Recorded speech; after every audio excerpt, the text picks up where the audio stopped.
The arsenal site was once native prairie, home to Plains Indians and native wildlife. In the mid-1800s, pioneers arrived, plowing the prairie into farmland and grazing their cattle where bison had roamed. From 1860 to 1930, 200 families were farming on this land.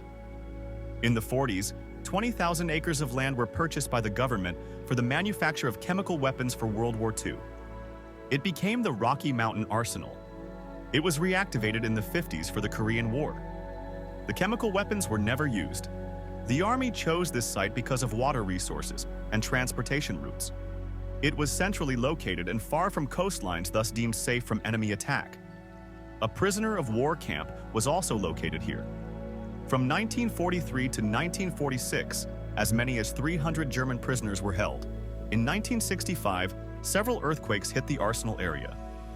The arsenal would pump contaminated liquid waste into a 12,000-foot well. Many believe this practice caused the quakes and led to contamination of the soil and groundwater. During the 80s, the U.S. Army, Shell Oil, and the state of Colorado set upon to clean up the whole site. After 1992, it was earmarked as a wildlife refuge.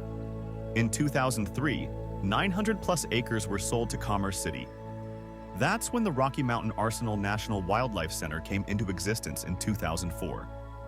At 12,000 acres, the refuge is one of the largest urban wildlife corridors in the country. It has more than 8 miles of hiking trails and 3 lakes for catch-and-release fishing. Bald eagles were discovered in 1986. 16 genetically pure American bison from Montana were reintroduced. There are now over 250 bison.